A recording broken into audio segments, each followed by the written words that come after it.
Good day, everyone. This is Fields, and welcome to DDO Players News, where we take a look at today's news on DDO and on the tabletop. Please welcome my co-host from Ravenloft, Dracula. Hey now, everybody, and second time is the charm.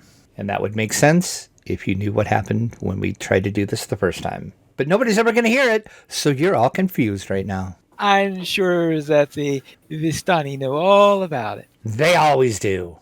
They know everything. Let's go and head into our game news and see what's going on. It looks like we had a couple of releases since our last update. First, we have 56.0.1, which was released last week. What happened there? Yeah, it was on Friday, September the 2nd, so a little bit older news, but hence we didn't talk about it because we didn't record until now, so here we go. Looks like reincarnation is once again available. There was apparently a bug with reincarnation. I am out of the loop, kind of, so I didn't even know there was a problem, but apparently it's fixed. The Bard and Paladin class trainers now properly allow you to multi-class into a standard Bard and Paladin levels. That is kind of helpful. The reincarnation trainer now properly lets you multi-class, let's say, into Dark Apostate, Stormsinger, or Sacred Fist for your second character level. Once again, would be handy to do. Once you switch between a archetype and its main class in character creation, it now works as expected. Again, kind of handy. The NPC for the quest, the Knight Who Cried Windmill, is also functioning again. Well, okay, because I remember I reported that one during our I do, yep. episode. Gotta say, I do remember you talking about that. So apparently that was a known bug and it was fixed. It wasn't just you that had that fun bug in that quest. Elmo, I laugh every time I see Elmo because, I think Elmo, I'm like, why is Elmo in the Temple of Elemental Evil? But okay, whatever. Actually, he is a character from Hamlet in he is. the village of Hamlet. Yes, he is. It's just, I don't know. I just laugh because I think of the little red Muppet and I'm like, why is Elmo in the I'm so confused right now. Sesame Street has invaded the Temple of Elemental Evil. Elmo in the... Oh, that's even scarier. That is real scary. Elmo in the Temple of Elemental Evil Part 1 is no longer stuck in a conversation loop in certain situations. There was a couple of known issues. Not going to talk about them because I do believe those have been addressed in the next patch we're going to talk about. So we'll just pretend those don't exist in these patch notes. Then we'll head over to 56.0.2, which came out, surprisingly enough, just short of a week after that. Indeed. Thursday, September the 8th, they fixed a crashing issue that could happen when you sell gems. Ouch! Yeah, that's a big oopsie.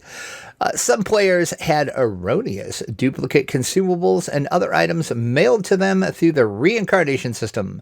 Players can now remove these erroneous items from their inventories or their banks, and they can now be detached from the character mail. Items that become invisible in players' character banks, shared account banks, and reincarnation caches are now visible again. But note, when you first log in after this game update, all the items in the custom bank tabs will have been moved back into the main tab, and that is a result of what they had to do to fix it. Players, if you have become stuck in the reincarnation process after the release of this update, can now complete that reincarnation. They have also removed the ability to create a character that is both an iconic and an archetype through an unattended method during the initial character generation. Oh, as both an iconic and an archer. Is it only impossible if they're the same class, or? That I'm not sure. It sounds like whenever they say an unattended method, that usually says to me there was some exploit you could do with that. That's how I read that. I'm not sure on that. I'm sure somebody can send us an email, podcast@ddoplayers.com. Our reply to the YouTube video are over on the site if I'm right on that. But that is what I read that as. Because usually anytime they use the words and I'm doing air quotes here that nobody can see because we're not a video podcast, unattended method, that is usually something bad. And then additional bank space earned in-game through Faber rewards now properly retained through lesser and epic reincarnations. So yeah, there was some reincarnation bugs happening, which they have corrected. And then one known issue still going on. Items cannot be dragged from main tab directly into a custom tab in the character or shared account banks and reincarnation caches. All right. And that is our 2 updates that have taken place since the last time we have recorded. Because I suck, it's all my fault. Well, we can only hope that they fix those at some point. I would assume all of that that would be fixed. Will be fixed, yes. It would be fixed. Then let's go and see. It looks like there's something about Autos box. I still haven't gotten around to opening the Autos boxes that came with the last expansion. Me neither, because I haven't logged in since that. And so, yeah, here we are. That's going to be rectified soon, though. But yes, Autos boxes are back, or as I like to call them, the McRib of DDO is back. And everybody rejoices. You have until September 18th in the DDO store to get your McRib if you would like. Then we'll go from McRib to the dungeon.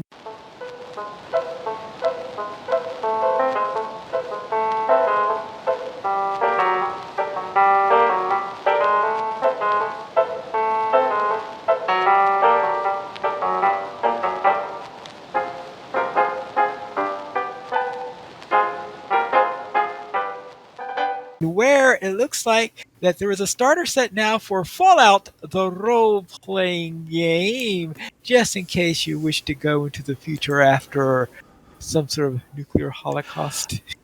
I could make a joke, but I'll just move on. Yes, Fallout, the role-playing game starter set. This is from Modapius Entertainment, of course. This box set is going to include everything that you need to dip your little toe into the 2D20 powered RPG, of course, based on the Fallout video game series. You can find the starter set in your friendly local game store as we speak, also available online as well.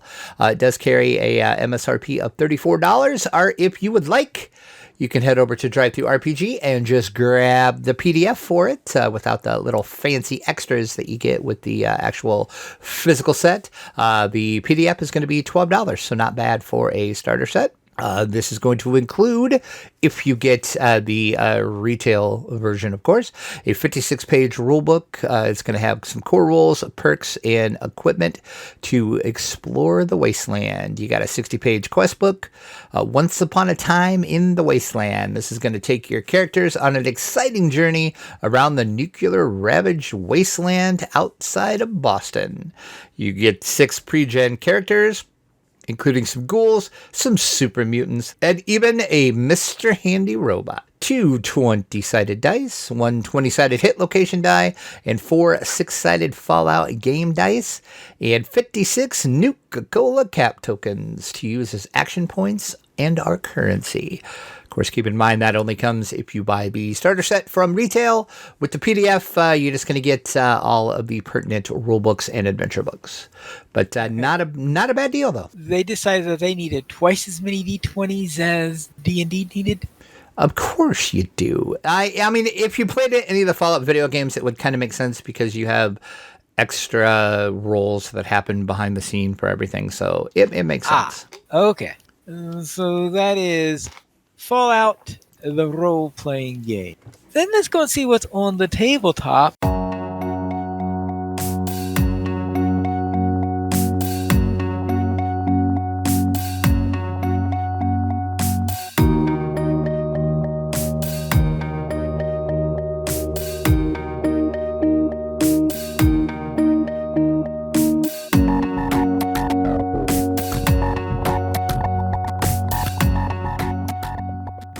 Where we have the Lord of the Rings movie rights and game rights have been purchased by the Embracer Group. Sounds like a vampire coalition. Are they part of the Camarilla or something? It kind of does. I laughed because I thought about that too when I first heard their name.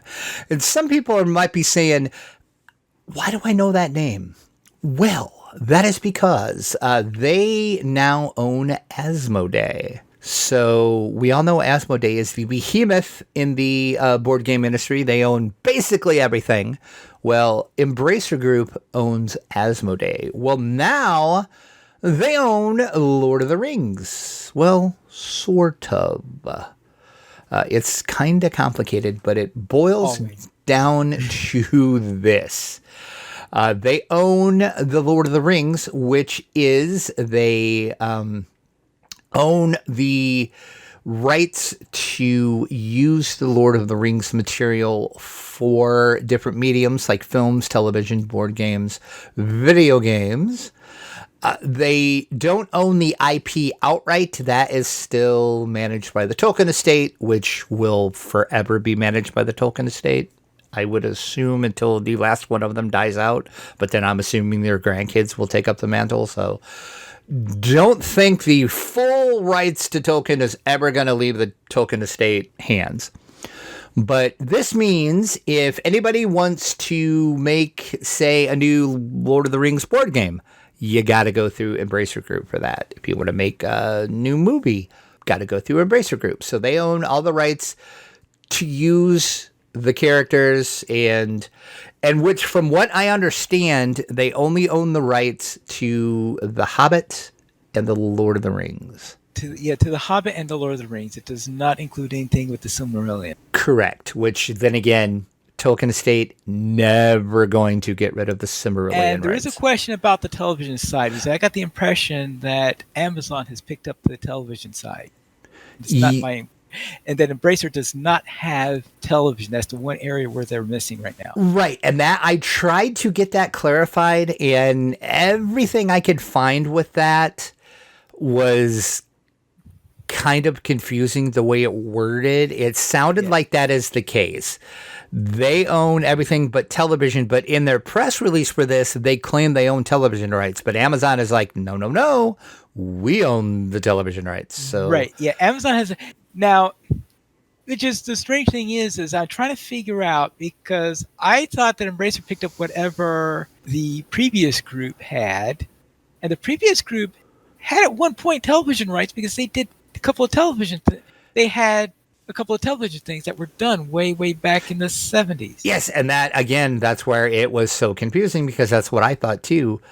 So I'm trying to get some clarification on that, but. Yeah. Basically, this means, like I said, if you want to do anything with Lord of the Rings and Hobbit, you're going to have to go through Embracer, who is like this huge corporation. They own like everything, basically. Yeah, I'm pretty sure the FFG is under them, right? They are, yep, because... Yeah, because that would be a real complicated mess if they were. Yeah, because, well, technically they are, because... Asmodee owns FFG, right? So therefore, Embracer Group technically owns them. But yes, a few of the other things they own, if you would like to know, is Tuxedo Labs. They make a game called Teardown. No idea what that is. Which I was surprised about this one. Limited Run Games. If you're familiar with them, what they do is they distribute rare physical copies of video games. They just recently did a super limited run of the Castlevania new game on Switch. That was through Limited Run Games, and they are now an Embracer corporation. Tripwire Interactive. They make the game Red Orchestra and Killing Floor. So that's just a few of the things they own. They also own some other like television and movie studios. And if you look them up, it's crazy at how much this company owns. They're based out of Sweden, and they're worth like trillions of dollars because they're just buying stuff up left and right. Oh, actually, when you consider how much they own, it sounds like it is owned by a bunch of Methuselahs somewhere. Yeah, it is. It's crazy. So this is just kind of interesting, because it's going to be interesting to see what new games, tabletop and video games, that we do get out of this because the Embracer Group, as you know, I mentioned with other companies they own, they're really big into the tabletop market and they're really big into the video game market. So I just kind of wonder, if we're going to see some other stuff. Also, in the press release for this, they did kind of hint at some of the other opportunities that might come our way.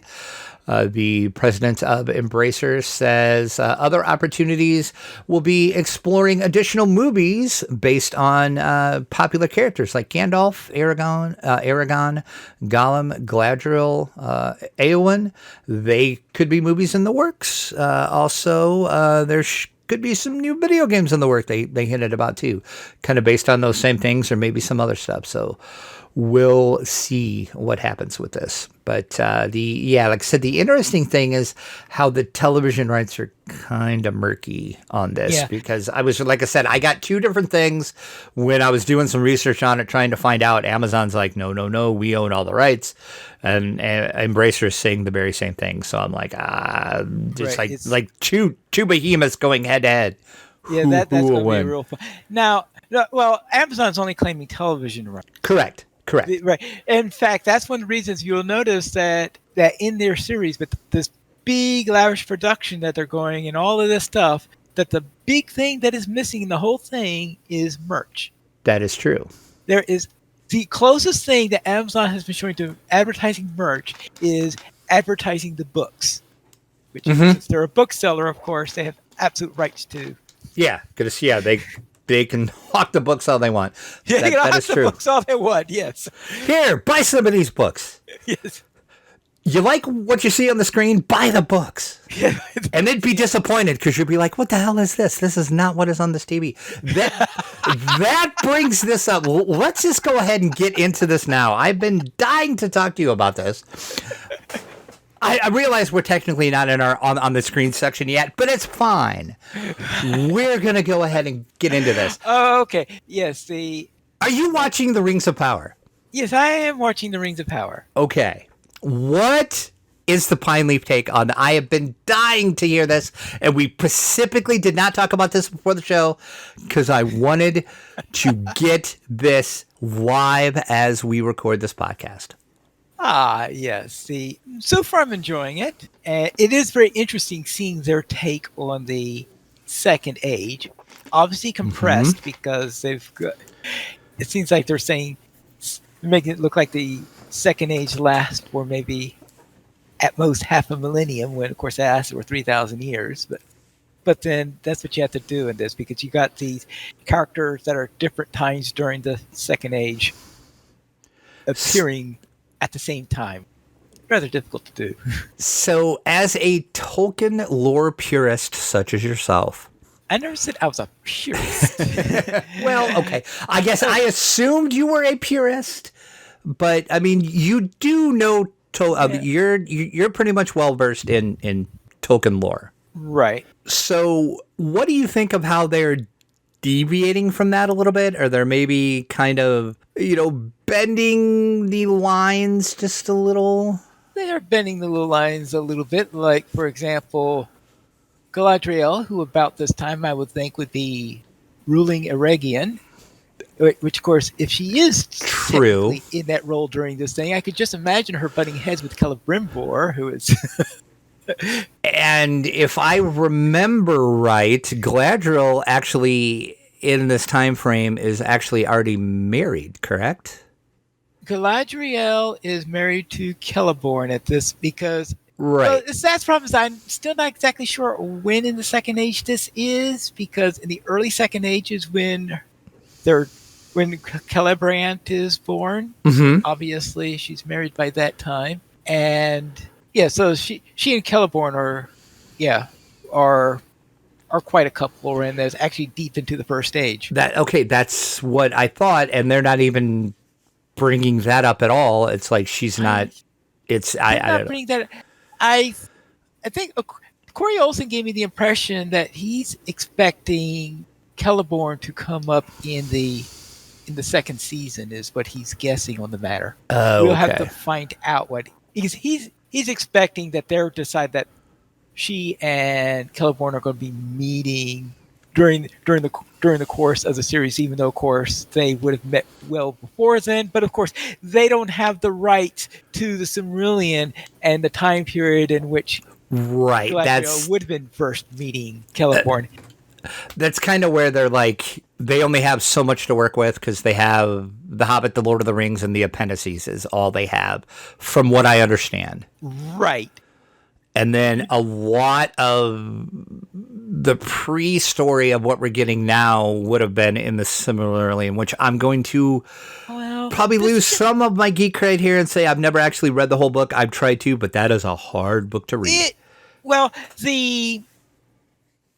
The register in which the Silmarillion is used, especially the early parts of it, is a rather high register and can be quite a challenge to chew. It is. We'll just word it that way. I think that probably from the point of view of readability, probably the closest one there would have been the story of Beren and Luthien. That might be one of the easier ones to read through. Yes. You have to slog through a great deal before you get to Beren and Luthien. That is true. That is very true. So I'm just kind of surprised because I figured you would have more of a problem with this series than you do. You kind of have taken me aback a little bit.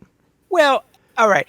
If you would, I guess probably because of over the years, I don't think I've really quite developed a super pedantic, because if you developed a super pedantic feel of the Lord of the Rings, there are some things in Lotra where you might have some trouble with rings. I mean, that is true, yeah. So therefore, you have to know a little bit if you're going to play that game. What I told somebody is if you're going in this expecting, oh, this is going to be just like the movies, you're going to be wrong. If you're going into this expecting, oh, this is going to be just like the books, again, you're going to be wrong. Well, they're covering space not covered by the books, or and lightly in the appendices. And they're doing it with a little bit of rights that they have.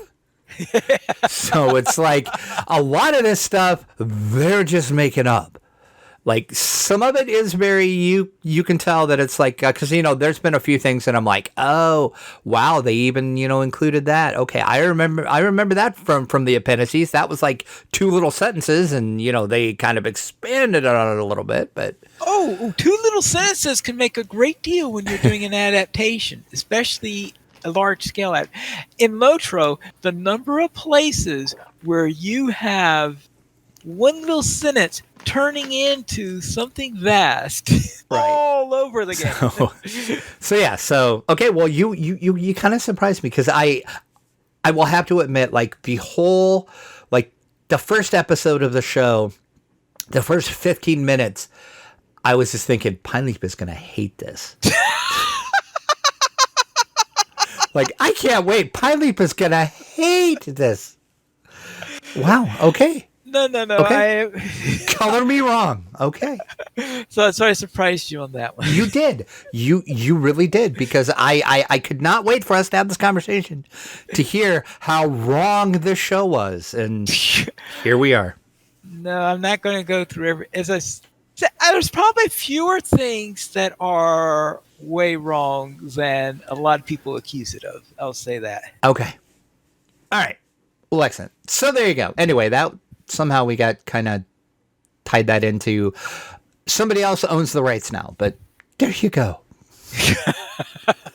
Very well. Now that we've looked at what was on the screen of Amazon, let's go and see what's on the screen of Marvel.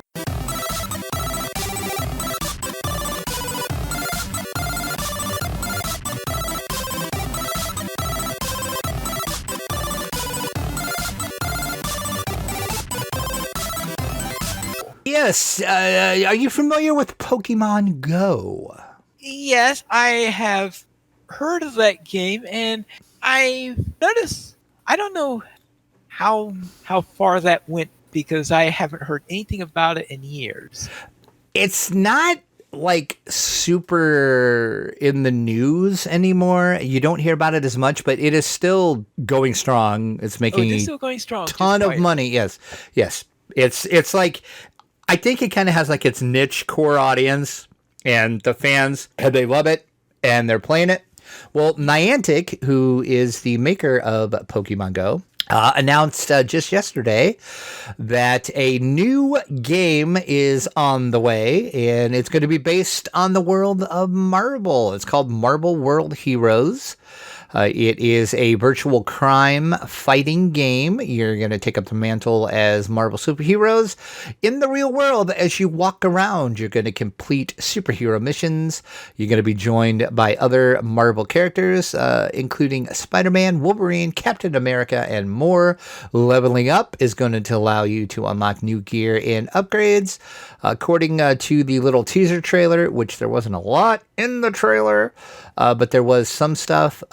There is going to be a couple other Marvel characters as well. You're going to be able to see their unique abilities. And then there you go. So basically think of this as Pokemon Go, but set in the Marvel world. And it's going to use the core of Pokemon Go and Niantic. So as you walk around, certain landmarks are going to trigger things. Like in Pokemon Go, I think they're called gyms, which I don't play Pokemon Go, so I don't know what that means, but I've heard people talking about that. So certain things are going to be certain things, important things in this game. So yeah, and this begs the question that I have asked countless times. I have talked to my friends about this countless times. WotC, why are you not doing this for D&D? That seems like a money-making no-brainer. Well, do a D&D game like this. I guess the first question is they better find out what went wrong with Minecraft World. I guess I'm not familiar with what Minecraft World Minecraft is / was. Part of the reason you've never heard of it is probably because it closed within a couple of years after opening. Oh, okay. That would be why. It never went all that far. And you would think that with Microsoft support and all this stuff, right, that it would have been... Well, and there was just recently, and it is now shut down as well, there was a Harry Potter game that was like this as well. And that bombed. Yeah, that one I never heard of. Yeah, that bombed too. It was like Harry Potter's Wizarding World or whatever. I don't know, something. And anyway, it shut down now. But it was the same thing. But I'm just like, this seems like a no freaking brainer for, well, I guess technically it would be Hasbro that would license it. But yeah, I would just think Hasbro would see dollar signs with this, because I would think maybe not in the long term, it might only be active for a little while, but I bet they could make some bank doing this. I don't know. I guess we'll see. Maybe they'll watch what this Marvel does and see what like a major IP like that does in this, and then maybe Hasbro will think, we have Transformers we could do this with. We have G.I. Joe that we could do this with. We have D&D. We have Magic the Gathering. Yeah, one possibility is that after checking this out, they may decide to partner with Niantic, because I don't know how good Hasbro's video background is. Oh, they would definitely have to do it with Niantic, because everything is based off of Niantic had a game, and now I can't even remember what the name of it was, that was basically started this whole AR trend in games. Right. And Pokemon Go is based off of that other game, and all of their system backbone is based on that game, because all of the major landmarks in your town and cities are already in their system for this other game, and they just convert them. So you would have to definitely use Niantic to do it. But I can't believe D&D doesn't have this. I think they're probably going to watch Marvel, and maybe we'll see it. But WotC's got other fish to... Well, we're not going to... Never mind. We'll just move on. All right. Then let's head on. And that means it's time for our week in gaming.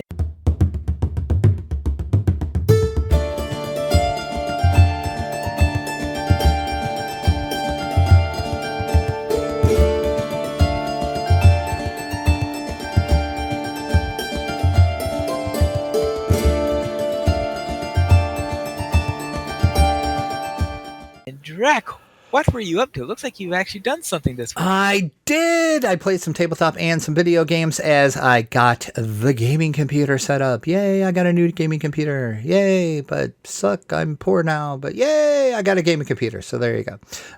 We'll talk about some tabletop first, and then we'll talk about the paces that I put the gaming box through to see if it was up to snuff. Tabletop, we played Warriors Come Out and Play. We're going to be doing a review on this pretty soon.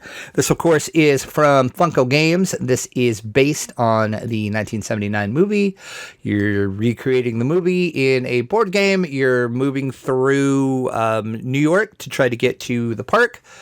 To battle the final boss. It's basically a battling game. You move around the board. At certain points, you get attacked by rival gangs. So you have to see if you can figure out how to beat the boss. Each of the bosses that you come up with, there's certain things that you have to do.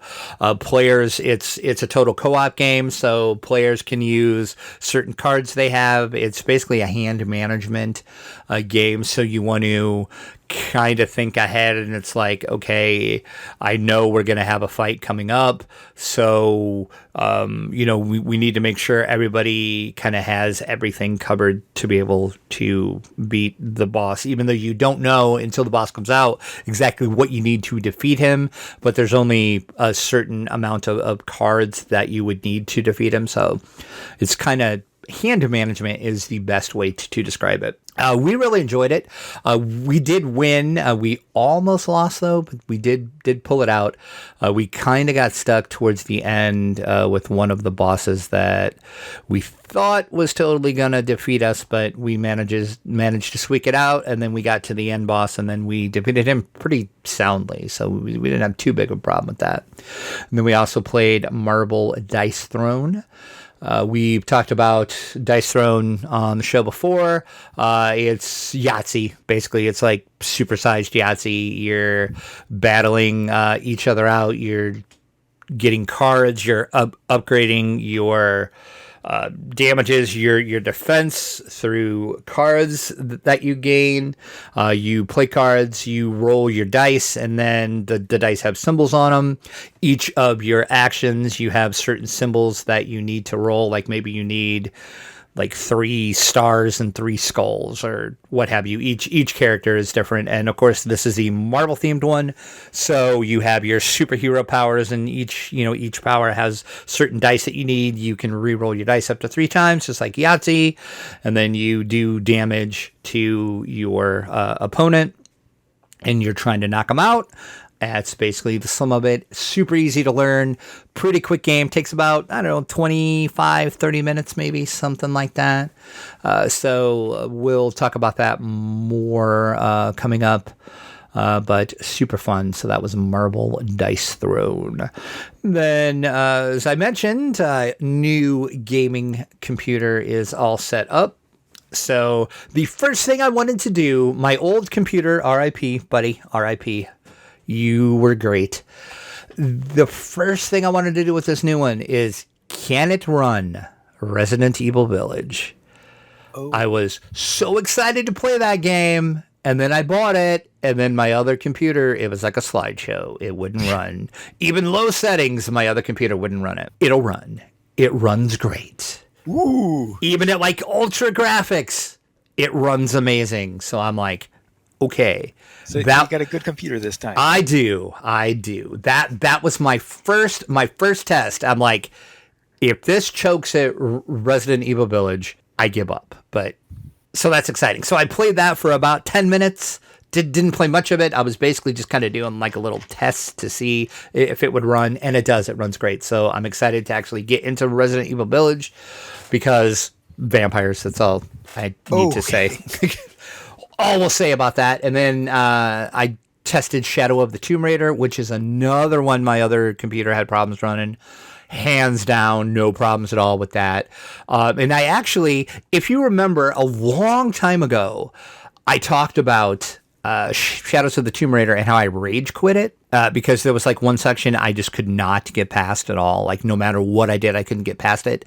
Turns out, I'm pretty sure it was because my last computer was a piece of crap. And it was just due to my computer was so slow and the graphics were. Yeah, I think that's what it was because I managed to get through that system or that section no problem. I had to try it like twice because I kept missing like a certain area where you had to like attach yourself to this ice wall, and with my other computer I just could not do it. And then so I just like rage quit the game. I had to do it twice, but I got through it and I moved on, and I'm in like the first major tomb. So okay, so far so good. And then played a little bit of Ark Survival Evolved. That was with Mythery actually. I told her, I'm like, hey, I got my new gaming computer. Let's try Ark, because once again, my last computer was kind of iffy on Ark. So far, everything I've done with this thing has worked. So I'm pretty excited about that. It's a pretty decent computer. It's not like, super high end, top of the line, but it's pretty good. If you're geeky and want to know all of the stats, shoot us an email and I will tell you. But I mean, it's nothing really too exciting to write home about. But hey, it plays all the games I want to play so far. So we'll see. That's a big plus. I'm going to throw some other games at it and we'll see. So there you go. And see, and now I don't have to feel so bad because there's been times when I have been offered review codes for games and I'm like, yeah, there ain't no way my computer's going to run that game. So I'll pass, but thank you for that. So see, now I can say, heck yeah, give me that code. I can play that game. So I'm excited. And I'm actually excited to play DDO. I know everybody's like, what? Yes. I've installed it, have not actually launched into it yet, but I'm going to do that because when my other computer was dead in the little time frame that it was dead, and then there was Gen Con and all of that, and I was all, the whole story of why we really haven't recorded recently and all that, my VIP lapsed. So yeah, so I'm going to take care of that. Actually play a little bit of DDO. We're going to actually play this week. Imagine that. Shocking of all shocking. We're actually going to play DDO again together, which is crazy. Yeah, we just have to figure much by dinosaurs. Right, exactly. We just have to figure out like what the heck we're doing because it's been so long. So yeah, we'll discuss that and figure out if I have to make a new character or what we're doing. But anyway, there we go. I'm back in the video game playing business, folks. So you're going to hear about video games, which I know everybody's like, what is going on right now? And hopefully I have got things enough under control where the podcast, I know, famous last words when I say this, the podcast should be on a semi-regular schedule now. If not regular. He's not coming to any more than semi. Well, I'm going to say, I said semi to cover myself, but the goal is to be regular again. So we'll see. Again, famous last words. Drac always screws it up, but we'll see. We'll see. So how about you? I know I've watched what you have been doing. Ooh. I know that's kind of creepy. It sounds like I'm stalking you. I'm really not. You just put videos up and I watch them. So yes. I'm really not stalking you. I'm really not. All right. All right. We'll begin with DDO.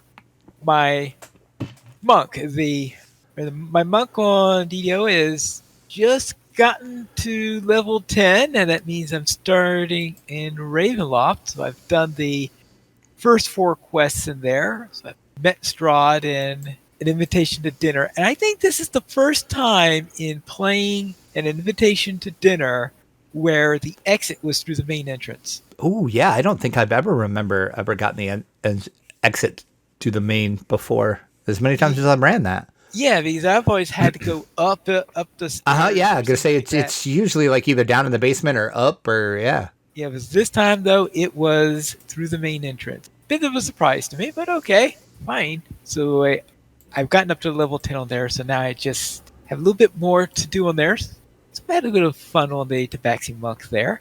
Now, on the hardcore server, I've reached level 8 after doing the first section of the Isle of Dread on there. So I think that went fairly well.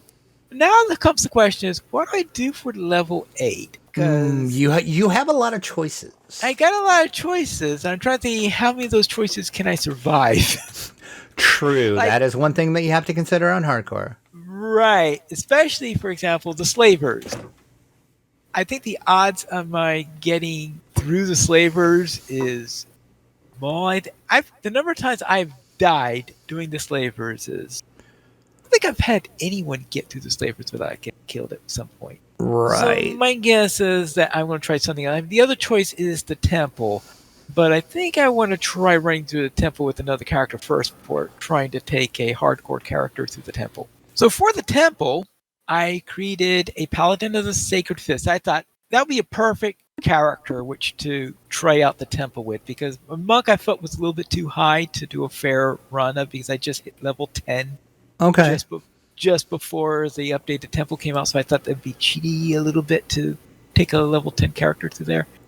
So I thought, all right, what I'll do is I will create a Paladin of the Sacred Fist, see how the Paladin of the Sacred Fist operates, and so far my opinion of Paladin of the Sacred Fist is I think that lightning throwing bard is going to be a lot more interesting to me.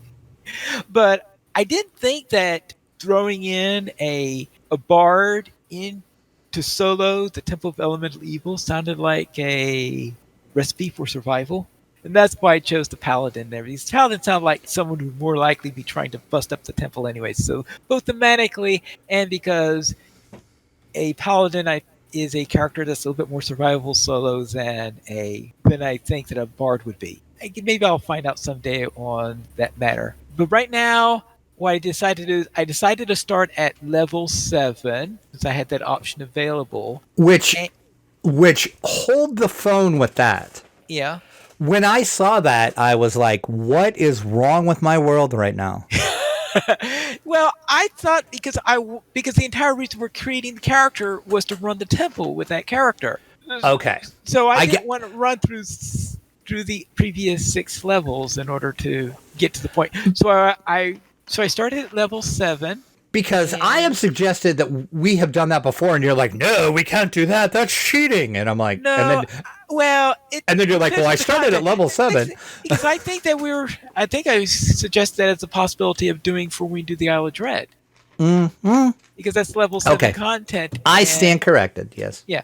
So you're right. If it was a general character, Okay. All right. then that's another thing. If it was something that's to do a specific thing at a specific level, then getting ready a little push to that level is something I don't mind doing. So I guess it's depending on what my goals are for the character. But anyway, what I did there was I created the character, then I went to the Isle of Dread and ran enough of the Isle of Dread in order to get to level 8. Now I'm level 8. That means I'm getting ready now to head into the Temple of Elemental Evil and see that Elmo speaks correctly, I guess. And in ESO, I finally reached the max tier for the Undaunted, which is one of the guilds in there. And it really took a long time for me to finally take care of that. So I finally did that, so I don't have to worry about the Undaunted anymore. And of course, a little bit on the ironic side is when I finally got to the point where I no longer had to do the Undaunted, they decided, oh, today we are opening the Undaunted Festival. Really? Well, of course. Really? Because why not? Just as I'm ready to take a break from the Undaunted, that's what they do. On tabletop, I've been playing more Deadball, which is something I discussed during the last episode. Yeah, that's that baseball game, Right, correct? that baseball game. So I'm a bit surprised that have been playing a baseball simulation game that much, because I don't think I've ever gotten that much into a baseball simulation before. So it's had a lot of fun with that. And that concludes my week in gaming. We currently have 16 supporters on Patreon. If you'd like to join this at DDO Players, you can go to the donations page. You can support the Players Alliance on Patreon. Your money will be used for our podcast hosting, website hosting, and to pay for our live shows. Do we have any emails this week, Track? We do not. If you'd like to send us one and change that condition, you can send it to podcast at ddoplayers.com. You can also follow us at Twitter, Players Alliance at Players Ally, DDO Players at DDO Players, Draculetta at Dracula_72, and Pineleaf at Pineleaf Needles. The Players Alliance has two shows. On Saturdays at 8:30 p.m. Eastern Time, we have Locha Players News, and we record DDO Players News when Drac is available, which we hope is going to be more in the future. Famous last words, but sure. Yes, you can join us for our shows at ddoplayers.com/live. And that's all for tonight, then. This is Pilot Needles reminding you to quest responsibly.